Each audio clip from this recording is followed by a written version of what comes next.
የ17ኛ ክፍል የመድረክ የፈለገ መድረክ እና ለዓመታዊው የብሬል ቀን እንኳን በሰላም አደረሳችሁ። መካከላችን ለተገኛችሁት እንግዶች የማህበሩ ፕሬዝዳንት ለአቶ አበራ ረታ እንዲሁም የማህበሩ ስራ አስኪያጅ አቶ በዳሶ እንዳለና አርቲስት ኪሮስ ኃይለስላሴ እንዲሁም የማህበሩ አባላትና ሰራተኞች በሙሉ እንኳን ለዛሬው ቀን በሰላም አደረሳችሁ። ስሜ ተስፋነሽ በየነ እባላለሁ። እኔ እንግዲህ በአይኔ የጠፋው በ3 ዓመቴ ነው። የጠፋበት ምክንያት ስጫወት በበርበሬ ምች ነው። እንግዲህ ከዚያም በቀዳማዊ ኃይለ ሥላሴ አማካኝነት ከትውልድ ሀገሬ ጎንደር ወጥቼ በሰበታ ምራ ዕውራን አዳሪ ትምህርት ቤት ገብቼ ከ1ኛ እስከ 6ኛ ክፍል ትምህርቴን ተከታትያለሁ። በመቀጠልም በሙሉጌታ ገድሌ ትምህርት ቤት የ7ኛና የ8ኛ ክፍል ትምህርቴን ተምሬ በንፋስ ስልክ አጠቃላይ 2ኛ ደረጃ ትምህርት ቤት ኮምፕሬሄንሲቭ ደግሞ ከ9 እስከ 12ኛ ክፍል ትምህርቴን አጠናቅቄያለሁ። በመቀጠልም ለ1 ዓመት ያህል በኮተቤ መምህራን ማሰልጠኛ ገብቼ ተምሬያለሁኝ። ከዚያም በራሴ ችግር አቋርጫለሁ። እንግዲህ እንደሚታወቀው ከ1ኛ እስከ 6ኛ ክፍል በምንማርበት ጊዜ የሰበታ ትምህርት ቤት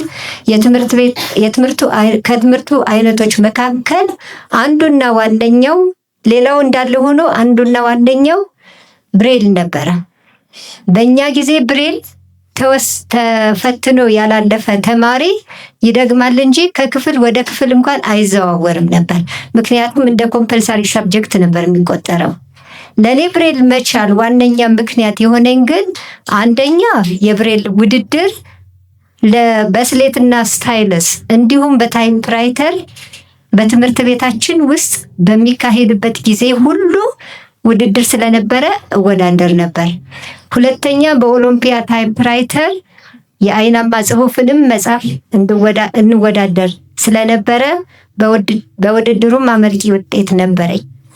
በዚህ አጋጣሚ ማለት የምፈልገው ብሬልን ለማወቅ በተደጋጋሚ ማንበብና መጻፍ ያስፈልጋል። ምክንያቱም ማንበብ ምን ያደርጋል? ሙሉ ሰው ያደርጋል አይደል እንዴ? ማንበብ ሙሉ ሰው ያደርጋል። ይህ በእንዲህ እንዳለ እንደምታውቁት እድሜን ያሳለፍኩት በብሬል ጽሑፍ ነው። በኢትዮጵያ ዓይነ ስውራን ብሔራዊ ማህበር በ1975 ዓመተ ምህረት እንዳሁኑ ቴክኖሎጂ ሳይስፋፋ በብሬል ህትመት ክፍል ድሮ የትምህርት ማዕከል ነበር የሚባለው የትምህርት ክፍል የቀለም መጽሐፍትን እና የተለያዩ አይነት ልቦለዶችን ማለትም ከሐዲስ ዓለማየሁ መጽሐፎች ወንጀለኛው ዳኛ፣ የልምዣት፣ ተረት ተረት የመሰረት ከአቤ ጉበኛ መጽሐፎች አልወለድም፣ አንድ ለእናቱ፣ ከእሳት የወጣች ነፍስ እንዲሁም ደራሲው ከዳኛቸው ወርቁ አደፍርስ እንዲሁም ከኃይለ መለኮት መዋዕል የወዲያነሽ እና የሲሳይ ንጉሱ መጽሐፍ ሰመመን እንዲሁም ከትርጉም ደግሞ የሲድኒ ሸልደንን ጽሑፍ ጽፌያለሁ። ለአብነት ያህል እነዚህ የሚጠቀሱ ናቸው። ይህንንም ሁሉ መጽሐፍት ስጽፍ በፊት ፐርኪንስ በተባለ ታይፕራይተር በመጠቀም ነው። በዚህ አይነት ሁኔታ በቀን 40 የብሬል ወረቀት በታይፕ በእጄ ስጽፍ ነበረ። የብሬል ወረቀት በመጻፍ ደከመኝ ሰለቸኝ ሳልን ዓይነ ስውራንን ሳገለግል ለመቆየቴ ምስክሮቼ እናንተ ናችሁ። አብዛኞቻችሁ የምታውቁኝ የተማራችሁበት የብሬል መጽሐፍ ላይ ጸሐፊ ተስፋነሽ በየነ አንባቢ ቀድማ ክበበው የሚል በመኖሩ ነው። ይህም ማለት ብዙዎቻችሁ የተማራችሁበትን እንዲሁም አንብባችሁ የተዝናናችሁበትን ቁም ነገር የቀሰማችሁበትን እኔም ደግሞ ዛሬ ያላችሁበት ደረጃ ላይ ደርሳችሁ በማየቴ የተደሰትኩበትን መጽሐፎች በመጻፌ እጅግ ደስተኛ ነኝ። መጽሐፍ በዛ ዘመን አንድ የብሬል መጽሐፍ ለመጻፍ ከ15 ቀን በላይ ይወስድብን ነበር። መጽሐፉ ከተጻፈ በኋላ ስታስታውሱ እንደሆነ ለተጠቃሚዎች መጽሐፉ የሚደርሰው በምን ነበር ታስታውሳላችሁ? በፕላስቲክ ነበር። በፕላስቲክ ወይም በብሬሎን ሽት ነበር። ሂደቱም ቴርሞፎርም የሚባል በተባለ መሳሪያ በታይፕራይተር የተጻፈው ወረቀት፣ እኛ የጻፍነው ወረቀት መሳሪያው ላይ መጀመሪያ ይቀመጣል። በኤሌክትሪክ ነው የሚሰራው። ከዛ ከተቀመጠ በኋላ ይለኮሳል። ይሄ ምንድነው ኃይሉ?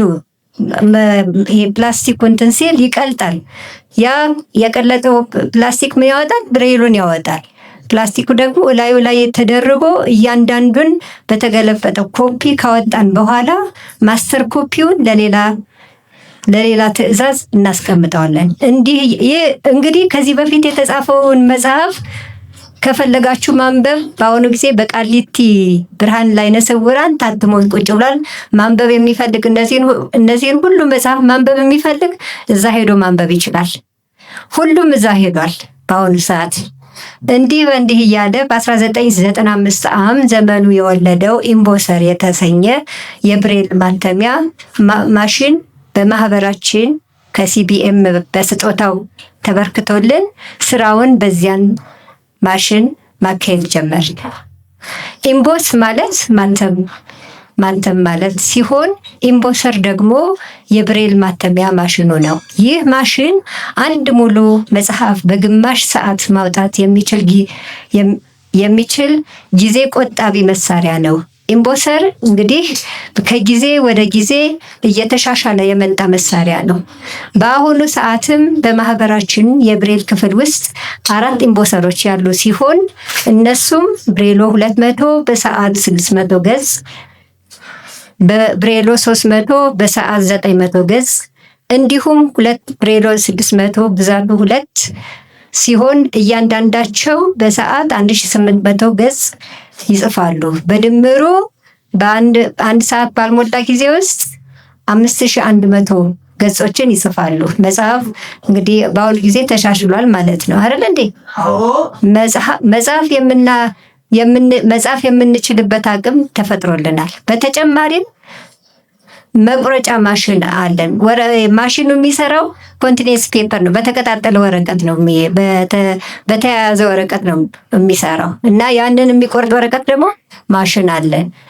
ማሽኑ በፊት በእጃችን እየቆረጥን ነበር። አሁን ግን በማሽን እየቆረጥን ስራችንን እንትን ብሎልናል ማለት ነው።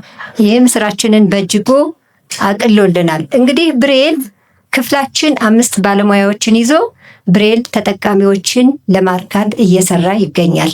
እንግዲህ ከ5ቱ አንዷ ደግሞ በአሁኑ ጊዜ እኔው ራሴው ነኝ።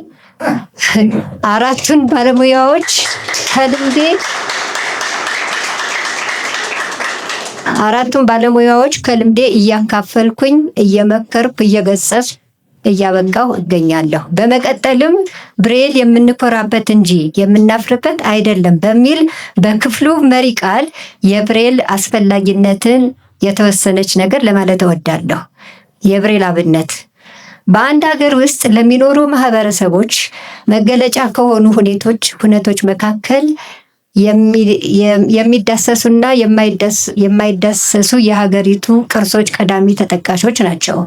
ሆኖም ግን በዓለም አቀፍ ደረጃ እነዚህ ቅርሶች ካልተጎበኙና በቅርስነትም ካልተመዘገቡ በስተቀር ሁነኛ መገለጫነታቸው ደብዛዛ እንደሚሆን የማይታበል ሀቅ ነው። ይሁንና አንድ ሀገርን በእጅጉ ከሚያሳውቋትና በታሪክ ድርሳን ውስጥ ከሚያስገቡት ነጥቦች መካከል ቋንቋና ፊደል ትልቁን ስፍራ ይይዛል። እንደ ሀገራችን ተጨባጭ ሁኔታ ግዕዝ ጥቂት ከሆኑትና የራሳቸው ቋንቋ ፊደል ካላቸው ሀገራት መካከል ያስመደበንና እስካሁንም በልዩነት እንዲታወቅ ካደረጉን ነገሮች መካከል ይጠቀሳል። ታዲያ ለዓይነ ስውራን ብሬል ከላይ የተጠቀሰውን ያህል ባይሆንም እንኳ የቡድኑ መገለጫ ከሆኑ ነገሮች መካከል የሚመደብና በአሁኑ ይዘት ግን ጥቅሙና ተጠቃሚው በእጅጉ እየቀነሰ የመጣ በመሆኑ ወደፊት ዓይነ ስውሩ ማህበረሰብ ብሬልን ከናካቴው የማይጠቀምበት ደረጃ ላይ ሊደርስ እንደሚችል መገመት ይቻላል። እውነት ነው ውሸት? አዎ አይነ ስውርን ያለ ብሬል ማየቱ ከብሬል አመጣጥ ታሪክ ጋር የሚቃረንና በዚህ ጉዳይ ላይ ያለፉትንና የደከሙትን የአባት የእናቶቻችንን ጥረትና ልፋት ከንቱ ከማድረግ ባሻገር አሁን ባለው የአካታችነት አመርቂ የለውጥ ሂደት ላይ የእኛን ደካማ ለውጥ የማስቀጠል አቅምን አጉልቶ የሚያወጣ መሆኑን መገንዘብ ይቻላል። እንደሚታወቀው አንድ ግለሰብ ከተወለደበት ጊዜ አንስቶ 2 የቋንቋ ክህሎቶችን ከትምህርት ቤት ውጪ ከማህበረሰቡ በሚያገኘው ዕውቀት ያዳብራል። ሆኖም እነዚህ 2 ክህሎች ማለትም ማዳመጥና መናገር አንድን የሰው የተማረ የማያሰኙና በማህበረሰባችን አጠራር ጨዋ ተብለው የሚጠሩት ያልተማሩና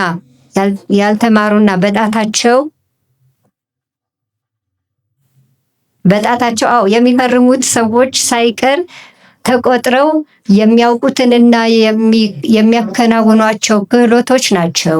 እዚህ ላይ ልብ እንድትሉልኝ የምፈልገው በጣት የሚፈርም ሁሉ ያልተማረ ነው ማለት እንዳልሆነ ነው። ምክንያቱም አይነ ስውራን አሁን ባለው ሁነት ተምረውም ቢሆን በጣታቸው መፈረማቸው ግድ ስለሆነ አልተማሩም ሊባል አይችሉም። ሊባል የሚችል አለመሆኑን ነው። ሆኖም ግን አንድ ነገር ላይ ጠለቅ አድርጋችሁ እንድታስቡ እፈልጋለሁ። ይኸውም ከታችኛው እርከን አንስቶ እስከ ዩኒቨርሲቲ ባለው የትምህርት ሂደት አልፎ ዲግሪ፣ ማስተርስ እና ዶክትሬት የሚጭነው አይነ ስውር ብሬል ማንበብና መጻፍ ካልቻለ ምንም እንኳ በሌሎች ቴክኖሎጂዎች ታግዞ የመጻፉን ሆነ የማንበቡን ተግባር ቢወጣም 2ቱን ክህሎች ማንበብና መጻፍን የማይችል መሆኑን ግን መረዳት አያዳግትም። ይህ ደግሞ ከ4ቱ ክህሎች 2ቱን ያውም መሰረታዊ የሆኑትንና በትምህርት እገዛ የሚገኙትን ክህሎቶች ባለመቻሉ በእጅጉ የተማረ ማንበብና መጻፍ የማይችል ምሁር ያሰኘዋል። ብሬል ካልቻለ በቃ እንደተማረ አይቆጠርም አይነ ስውር፣ እውነቱን ስነግራችሁ። ስለሆነም በዘመናችን እየበዛ የመጣው የብሬል መሃይምነት በሌሎች ሰዎች ዘንድ እያስነቀፈን ከመምጣቱ ባሻገር የምንኮራበትንና ደረታችንን ነፍተን የምንናገርበትን የራሳችንን ጽሑፍ ብዙሃኑ አይነ ስውር የማያውቅበት ደረጃ ደርሶ አሁን ባለው የለውጥ ሂደት ውስጥ መረጃ ስንጠይቅ የብሬል መግለጫዎች ሲቀርብልን እኔ ማንበብ አልችልም፣ ከቀለም ጽሑፍ አንብባችሁ ንገሩኝ የምንል ታሪክ የምናበላሽ